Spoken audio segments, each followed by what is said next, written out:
Hi guys, welcome to TECHNICALBROWSER.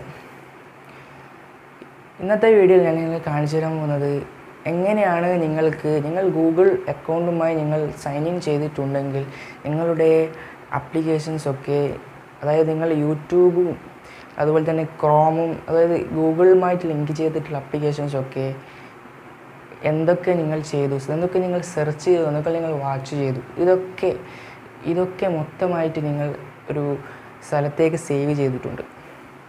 അതിനെക്കുറിച്ചാണ് ഞാനിന്ന് video ചെയ്യുന്നത്. അപ്പോൾ നിങ്ങൾ സബ്സ്ക്രൈബ് ചെയ്യാത്തവരാണെങ്കിൽ സബ്സ്ക്രൈബ് ചെയ്യുക, അതിനപ്പുറത്തുള്ള ബെല്ലൈക്കൺ ക്ലിക്ക് ചെയ്യുക. അപ്പോൾ നമുക്ക് വീഡിയോയിലേക്ക് കടക്കാം. ഞാനിപ്പോൾ എവിടെയാണ് നിങ്ങൾ ഗൂഗിൾ ആയിട്ട് ലിങ്ക് ചെയ്ത ആപ്ലിക്കേഷൻസൊക്കെ സേവ് ചെയ്ത് എവിടെയാണെന്നാണ് ഇപ്പോൾ കാണിച്ചു തരാൻ പോകുന്നത്. അതിനുവേണ്ടി നിങ്ങൾ ഫസ്റ്റ് നിങ്ങളുടെ ക്രോം എന്നിവിടെ കാണാം, നിങ്ങളിവിടെ സ്ക്രീനിൽ കാണുന്നുണ്ടാവും. ഇവിടെ ക്രോം എന്നുള്ളത് ക്രോം എന്നുള്ള ആപ്ലിക്കേഷൻ നിങ്ങൾ സെലക്ട് ചെയ്യുക.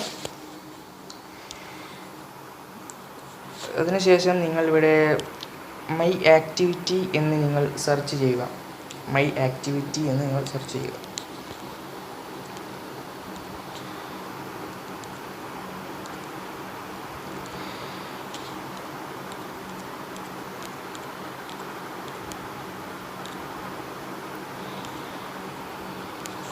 ഇപ്പോൾ സെർച്ച് ചെയ്തിട്ടുണ്ട്, ഇപ്പോൾ ലോഡ് ചെയ്യുന്നുണ്ട്.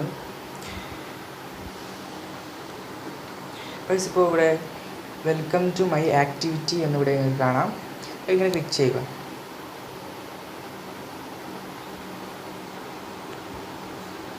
ഇവിടെ നിങ്ങൾ താഴോട്ടാക്കിയ നിങ്ങളുടെ ഞാനിപ്പോൾ ആഡ്സ് എല്ലാം നിങ്ങൾക്ക് ഇവിടെ കാണാം. ഇപ്പോൾ ഇവിടെ സ്ക്രീൻ റെക്കോർഡ് ഉപയോഗിക്കുന്നുണ്ട്, അതൊക്കെ ഇവിടെ കാണാം. അതായത് നിങ്ങൾ എന്തൊക്കെ ചെയ്തോ ആപ്ലിക്കേഷനുകൾ ഉപയോഗിച്ച്, അതായത് ഗൂഗിൾ ലിങ്ക് ചെയ്ത ആപ്ലിക്കേഷൻ ഉപയോഗിച്ച് എന്തൊക്കെ ചെയ്തോ അതൊക്കെ ഇതിൽ സേവ് ചെയ്തിട്ടുണ്ടാവും. യൂട്യൂബിൽ നിങ്ങൾ വാച്ച് ഹിസ്റ്ററിയിൽ കാണാം, അതുപോലെ തന്നെ എന്തൊക്കെ സെർച്ച് ചെയ്തു, അതുപോലെ തന്നെ വാട്സപ്പ് അതൊക്കെ കാണാം. അപ്പോൾ നിങ്ങളുടെ ഫ്രണ്ട്സൊക്കെ നിങ്ങൾ മൈ ആക്ടിവിറ്റി എന്ന് നിങ്ങളുടെ ഫോണിൽ അടിച്ചാൽ അത് നിങ്ങളുടെ ആക്ടിവിറ്റീസൊക്കെ അവർക്ക് മനസ്സിലാവുന്നതാണ്.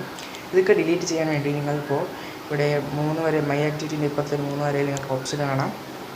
ഇവിടെ നിങ്ങൾക്ക് ഡിലീറ്റ് ആക്ടിവിറ്റി ബൈ എന്ന് കാണാം. ഇവിടെ നിങ്ങൾക്ക് last day all time customise ഉണ്ടാവും. കസ്റ്റമൈസ് ഉപയോഗിച്ച് നിങ്ങൾക്ക് ഓരോ ദിവസമായിട്ടുള്ള വലിച്ച് നിങ്ങൾക്ക് ആക്കാം. അതുപോലെ തന്നെ നിങ്ങൾക്ക് ഇന്നത്തെ മാത്രമാണെങ്കിൽ ഇന്നത്തെ മാത്രം ഡിലീറ്റ് ചെയ്യാം.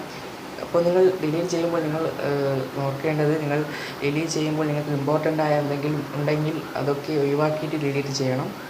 ഞാൻ ഇപ്പോൾ മൊത്തമായിട്ട് ഡിലീറ്റ് ചെയ്യുന്നുണ്ട്. ഇവിടെ കാണാം confirm you would like to delete the following activity എന്ന് കാണാം. ലോഡ് ചെയ്യുന്നുണ്ട്. ഇപ്പോൾ ഡിലീറ്റ് ഞെക്കുകയാണ്. ഇവിടെ ഗോട്ടിച്ച് എന്ന് ഞെക്കുക. ഇപ്പോൾ നിങ്ങളുടെ എല്ലാ ആക്ടിവിറ്റീസും ഡിലീറ്റ് ചെയ്തിട്ടുണ്ട്. ഇനി അങ്ങോട്ട് നിങ്ങൾക്ക് അതായത് നിങ്ങളുടെ ആക്ടിവിറ്റീസ് സേവ് ചെയ്യാതിരിക്കാൻ വേണ്ടി നിങ്ങൾക്ക് ഇവിടെ 3 വരയിൽ വീണ്ടും ഓപ്ഷൻസ് നിങ്ങൾ വീണ്ടും ഞെക്കുക. എന്നിട്ട് ഇവിടെ അതർ ആക്ടിവിറ്റി, ഗൂഗിൾ ആക്ടിവിറ്റി എന്ന് കാണാം.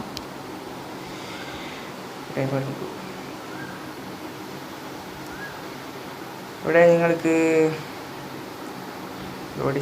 ഇവിടെ നിങ്ങൾക്ക് വെബ് ആൻഡ് ആപ്പ് ആക്റ്റീവ്, അതായത് നിങ്ങൾ എന്തൊക്കെ അതായത് നിങ്ങൾ ബ്രൗസറിലേക്ക് എന്തൊക്കെ സെർച്ച് ചെയ്തിട്ടുണ്ടോ അതൊക്കെ ഉണ്ടാകും. അതുപോലെ യൂട്യൂബ് ഹിസ്റ്ററി, ലൊക്കേഷൻ ഹിസ്റ്ററി, അതുപോലെ തന്നെ ഗൂഗിൾ ആഡ്സ്, ഇതൊക്കെ അതായത് നിങ്ങൾ ഗൂഗിൾ മാപ്പിൽ എന്തൊക്കെ അടിച്ചു അതൊക്കെ ഇതിലുണ്ടാവും. അതുപോലെ തന്നെ നിങ്ങൾ യൂട്യൂബിൽ എന്തൊക്കെ ആർക്കൊക്കെ ലൈക്ക് ചെയ്തു, ഡിസ്ലൈക്ക് ചെയ്തൊക്കെ അതൊക്കെ ഇതിലുണ്ടാവും ഗൈസ്. അതൊക്കെ നിങ്ങൾക്ക് ഓഫ് ചെയ്യാവുന്നതാണ്. ഇപ്പോൾ ഓഫ് ചെയ്യുന്നില്ല. ഗൈസ് നിങ്ങൾക്ക് ഈ സംഭവം, അതായത് നിങ്ങളുടെ ആക്ടിവിറ്റീസൊക്കെ നിങ്ങൾക്ക് ഡൗൺലോഡ് ചെയ്യാവുന്ന, ഇവിടെ കാണുന്നുണ്ട് download your data from my activity എന്ന് കാണാം. അതായത് നിങ്ങൾ ഡൗൺലോഡ് ചെയ്യാവുന്നതാണ്. അപ്പോൾ ഗൈസ് ഈ വീഡിയോ നിങ്ങൾക്ക് ഇഷ്ടപ്പെട്ടിട്ടുണ്ടെങ്കിൽ നിങ്ങൾ ലൈക്ക് ചെയ്യുക, ഷെയർ ചെയ്യുക, സബ്സ്ക്രൈബ് ചെയ്യുക.